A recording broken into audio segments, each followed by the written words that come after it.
नमस्कार सेवारो लेट्स कस्तो देखेछ oh my God ठिकै रहेछ नि धेरै जानु हाई फ्रेन्ड्स आजको ब्लगमा वेलकम छ आज चाहिँ भोलि नेक्स्ट डे हो सो आज चाहिँ मैले बच्चाहरूले अघि स्कुल पढाइदिइसकेको छु त्यसपछि अब चाहिँ म जानु आँटेको किनकि प्यारेन्ट्सहरूलाई पनि बोलाएको छ नि त अनि त्यही भएर सिले म त आउँदिनँ सिली मेरो कति काम छ भनेको सिले आउनु भन्नु थाल्यो त्यही भएर एकछिन भए पनि गएर आउनु पऱ्यो भनेर सोचेर निस्किन आँटेको सो आज चाहिँ हार्मोनी डे हो नि त piece and harmony so orange चाहिँ ओरेन्ज कलर चाहिँ सिम्बलाइज गर्छ क्या पिस एन्ड हार्मोनीलाई त्यही भएर मसँग ओरेन्जमा केही थिएन लुगाहरू थिएन त्यही भएर मसँग कुर्ता थियो अनि मैले प्यारेन्ट्स अर्को नेपाली प्यारेन्ट्स पनि हुन्छ क्या मसँग कुरा थियो लु कुर्ता लगाऊँ भने कुर्ता लगाऊँ भन्नु अनि त्यही भएर भन्नु कुर्ता लगाएको रहेछु सो अनि म चाहिँ मिनिमम राख्नु ट्राई गरेको थिएँ अब यो मेरो ब्याग त चाहिएको मजा थियो पनि मेरो सिग्नेचर ब्याग मेरो चाबी मेरो यो ब्यागमा नि म देखाउँछु ल यो ब्यागमा के छ भने म देखाउँछु है भेरी इम्पोर्टेन्ट कुरा छ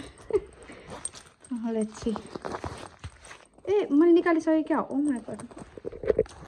मैले निकालिसकेको छु यो मेरो ब्यागमा नि यो भरि यो पोस्ट गरेको सामान पोस्ट गरेको ट्र्याकिङ नम्बरहरू छ क्या कस्टमरको अर्डर पोस्ट गरेर हुन्छ नि त्यो ट्र्याकिङ नम्बर त्यो थियो क्या मसँग किनकि घरि म कहाँ हुन्छु घरि कहाँ हुन्छु मेरो सामान कहाँ पुगेर मेरो ट्र्याकिङ नम्बर के होला भन्दै म्याचहरू कति आइरहेको हुन्छ कि बिचमा अनि त्यसपछि सबै कुरा छोडछाड गरेर म कुद्थेँ क्या घरमा किनेको उताको ट्र्याकिङ नम्बर मलाई दिनुको लागि अनि त्यही भएर म चाहिँ यो ब्यागमा पोस्ट अफिस जाँदाखेरि चाहिँ ब्याग जति पनि पुगिरहेको हुन्छ अनि ट्र्याकिङ नम्बर सबै यहाँ हाल्छु क्या अनि त्यही भएर चाहिँ त्यही ब्यागकै सजिलो त्यही ब्यागकै सजिलो लाग्छ मलाई ट्र्याकिङ नम्बर सबै छ मेरो कसलाई के चाहियो भने मेसेज गर्दा भनेर सो यस मैले आज कुर्ता लगाउने प्लान गरेको थिएँ उसको म प्यारेन्ट्ससँग तर फेरि लास्टमा गएर क्यान्सल गर्नु अनि त्यो मैले किनकि मैले मसँग कुर्तामा लगाउनुको लागि चप्पल केही पनि रहेनछ क्या जुत्ता सबै हिल्सहरू मात्रै रहेछ पानी पऱ्यो हिल्स पनि एकदम हाई हिल मात्रै रहेछ क्या झुक्कै यो कहिलेको स्यान्डल बल्ल भेट्यो अनि यही लगाएर न त म प्यान्ट लाइक नर्मल ड्रेसमा जानु भनेर सोचेको थिएँ थर्मल छ क्या यो फ्ल्याटवाला त केही रहेनछ क्या म त ला क्यान्सल गर्नु पऱ्यो भनेर सोच्दै थिएँ ठ्याक्क ढोका बाहिर हेरेँ त पुरानो जुत्ता त्यो च्यारिटीमा हाल्नुको लागि राखेको रहेछ च्यारिटीमा हाल्नुको लागि रेडी गरेको कुर्ता रहेछ जुत्ता रहेछ क्या अनि त्यही भएर त्यही लगाएँ लेट्सको सो त्यस्तो ओभर त देखेको छैन नि है यहाँनिर के गर्नु कल्चर लगायो भने चाहिँ अब यो कल्चर सो लेट्सको मेरो फ्ल्याटको किनकि फ्ल्याटको लागि च्यारिटी रेडी गरेको जुत्ता हो त्यस मेरो कुर्ता यस्तो राम्रो छ मेरो फेभरेट हो ओरेन्ज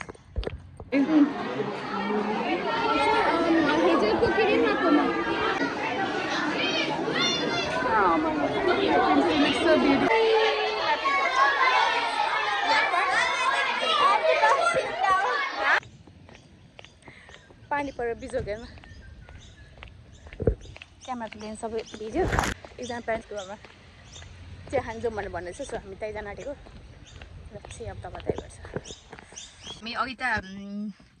स्कुलको प्रोग्राम सकेर फेरि त्यही त नि आमा भेटेपछि त गफसप कति हुन्छ जहाँ यो आमाहरूको गफ चाहिँ कहिले नसकिने रहेछ क्या अनि त्यस्तै भएको थियो भर्खर प्यारेन्ट्स एकजना छ सेलको क्लासको प्यारेन्ट्सको घर गयौँ हामी सबैजना चारजना प्यारेन्ट्सहरू नै मिलेर लु घर जाउँ चाहिँ नेपाली नै थियौँ त्यही भएर सजिलो भएर घर गएर गफ गर्न थालेको घडी कतिखेर 12 बजी थाहै नपाएन आई थिङ्क हामी 10 बज्नु आँट्दाखेरि पुगेको थियौँ 10, 11, 12 होइन 10 पनि बजेको थिएन 9:30तिर गएको थियौँ ल त्यहाँदेखि 12 बजीसम्म त ननस्टप गफै भयो त्यो पनि अब चाहिँ एकजना काममा जानुपर्ने थियो लु अब चाहिँ निस्किनुपर्छ ल भनेर हामी निस्किनु न त हामी त्यहाँ गफै गरेर बित्थ्यो होला आजको दिन अनि क्विकली घर आएँ क्विकली मैले एउटा लुगाको भिडियो पनि बनाइहालेँ किनकि लुगाको भिडियो अहिले मेरो लुगामा मेरो बिजनेसमा सेल लागेको भएर एभ्रिडे मैले भिडियो अपलोड गरिरहेको छु अनि गरिनँ भने कस्टमर लाइक मलाई सबैले आजको भिडियो आउँदैन आजको भिडियो कहिले आउँछ भनेर पढि गर्नुहुन्छ क्या अनि त्यही भएर पनि क्विकली भिडियो बनाइहालेँ अनि अब चाहिँ मैले हिजो भनेको थिएँ मलाई त्यो थ्रिफ्ट स्टोर जानुपर्ने छ के भन्छ एकदम सेल्भेसन आर्मी भन्छ हामी चाहिँ त्यहाँ जानु छ त्यो एउटा टेबल चाहिँ मैले हेरेको थिएँ पहिला भनेको थिएँ नि त्यो टेबल हेर्नु जान्छ सो लेट्स त्यो टेबलले मलाई आज पनि पर्खेको छ भने चाहिँ म स्योरली घर ल्याउँछु एन्ड अल्सो मेरो गाडीमा आँट्यो भने स्योरली घर ल्याउँछु अब आँटेन गाडीमा आँटेन र सोलर भयो भने त अब I can't say anything but main thing चाहिँ त्यहाँबाट म बुक लिन जान्छु क्या सिलको लागि लाइब्रेरीबाट बुक ल्याउँदा पनि हुन्छ तर लाइब्रेरीमा गयो बुक ल्यायो भन्दा अब त्यहाँदेखि बुक ल्यायो भने चाहिँ उसलाई सधैँभरि राखिरहेको हुन्छ कहिले कहीँ हुन्छ नि अरू बेला पनि पढ भन्नु पाउँछु भनेर त्यो इन्ट्रेस्टिङ हुन्छ त्यहाँबाट बुकहरू सस्तो हुन्छ त्यही भएर त्यो बुक लिनुको लागि भएर जान आँटेको छु सो लेट्स सी के कसो छ हेर्छु फोनको ब्याट्री लो छ सो फोन चार्जमा राख्छु होइन छोटो बोल्छु किनकि बानी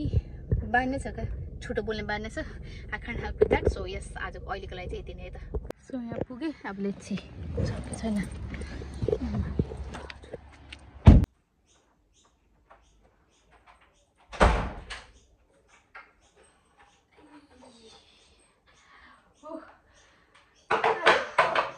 अहिले म घर पुगेँ अनि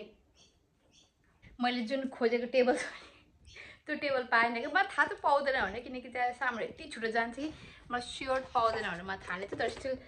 लक ट्राई गर्नुको लागि गएको थियो तर पाइनँ सो यस मैले क्विकली 2टा टेबल पाएँ यो टेबल चाहिँ मैले ल्याएँ 2टा टेबल पाएँ यसको थर्ड सेट पनि थियो तर थर्ड सेट अलिकति विब्ली थियो क्या अनि त्यही भएर मैले त्यो लिइनँ यसको भित्र स्क्रु क्रस गर्ने ठाउँ त थियो तर मलाई त्यत्रो जागर चलेन त्यही भएर मैले 2टा नहल्लेकोहरू चाहिँ लाइक हुन्छ नि त्यो मुभ नहुनेहरू चाहिँ मैले 2टा लिएँ मैले खास यो टेबल चाहिँ खास कफी टेबलको लागि हेरेको मलाई यो मेरो प्लान्टहरू जुन छ नि प्लान्टहरू राख्नुको लागि त्यो भुइँमा राख्दा कस्तो नराम्रो देख्ने क्या अनि अनलेस लाइक मुनि यो ठुलोको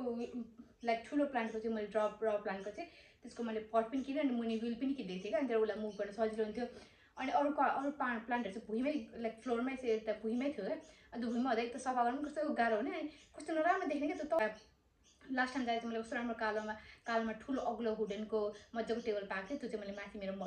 मनी प्लान्टमा राखिदिएको छु अनि अहिले फेरि 2टा ल्याएँ सो एउटा चाहिँ मेरो यहाँ पिस लिलीलाई राखिदिन्छु अनि एउटा चाहिँ अब अभियसली मेरो प्लान्टहरू कति सिन्थ्यो त एउटा प्लान्टको लागि राखिदिन्छु अनि त्यसपछि मैले क्विकली सिरीको लागि बुक किन्दै मैले उसको फेभरेट बुक चाहिँ भेट्न बट उसले पढ्नु सक्ने खालको किताबहरू चाहिँ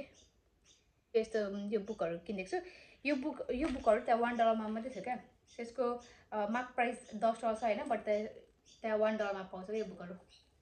अब मेबी पुरानो भर्जन होला बट स्टिल लाइक सिरले पढेको छैन कुनै भए पनि जस्ट उसको रिडिङहरू हुन्छ नि रिडिङहरू इम्प्रुभ हुन्छ प्लस उसलाई अलिकति कन्सन्ट्रेट गर्न सक्छ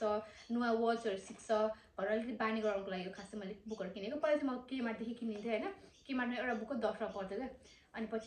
पछि लाइब्रेरीको लिएछु लाइब्रेरीको घरि मिस हुने बुक घरि कहाँ हराउने के हुने त्यस्तो हुन्थ्यो क्या अनि यो चाहिँ अब हराए पनि $1 को हराए पनि आफ्नै हो नहराए पनि आफ्नै हो भनेर मैले यस्तो किनिदिएको छु कतिवटा थुपारिसकेपछि सिरले बुकहरू चाहिँ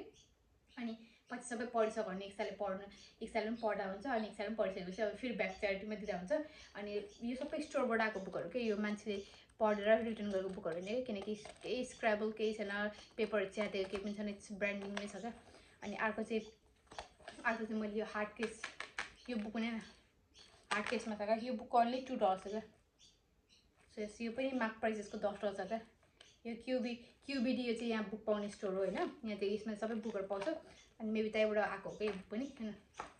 अल गुड कि मेबी यो बुकहरू चाहिँ सबै पुरानो भर्जनहरू होला अब अपडेट गर्नुको लागि सेल्फ अपडेट गर्नुको लागि पनि हुन्छ नि त अनि त्यही भएर पनि डोनेसनमा राखिदिएको हुन्छ स्टोरहरूलाई डोनेसनमा दिएको हुन्छ अनि सिरको लागि किनकि त बुकमा लाइन यति धेरै थियो कि बुक लिनुको लागि यो पनि मैले बल्ल पाएको क्या अनि यस्तै छ मेरो प्लान्टलाई चाहिँ लाइक यो हो क्या यो मेरो पिसली यहाँ छ क्या अब हेरेँ मैले पिसली यहाँ भुइँमा छैन अब टेबलमा राखिदियो हेरेँ कति फरक देख्छ क्या उसलाई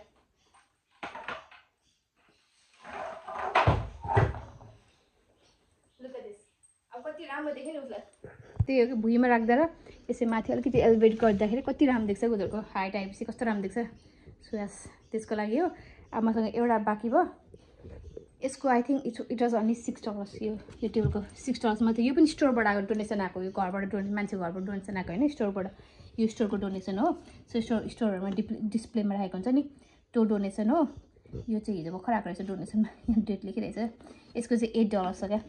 यो चाहिँ अलिकति ठुलो छ त्योभन्दा अनि यसको लागि चाहिँ अब कहाँ राख्छुमा थाहा छैन अनि मेरो रबर प्लान्टको लागि मैले उसको तल खुट्टा र लुगा ल्याइदिइसकेको छु उता बसिरहेछ सो यस लु कति राम्रो देखेछ यस्तै छ अब लास्टै भोक लागिसकेको छ मलाई क्विकली मिल्क छैन ब्ल्याक टी खान्छु अनि त्यसपछि बच्चालाई पिक गर्न जान्छु अनि यस यति भन्दै यो भ्लग चाहिँ म यहाँ सक्छु यहाँदेखि कन्टिन्यू गर्नु सक्दिनँ म अनि तपाईँलाई अब नेक्स्ट भ्लगमा भेट्छु यता त्यसलाई thank you so much for watching bye bye and take care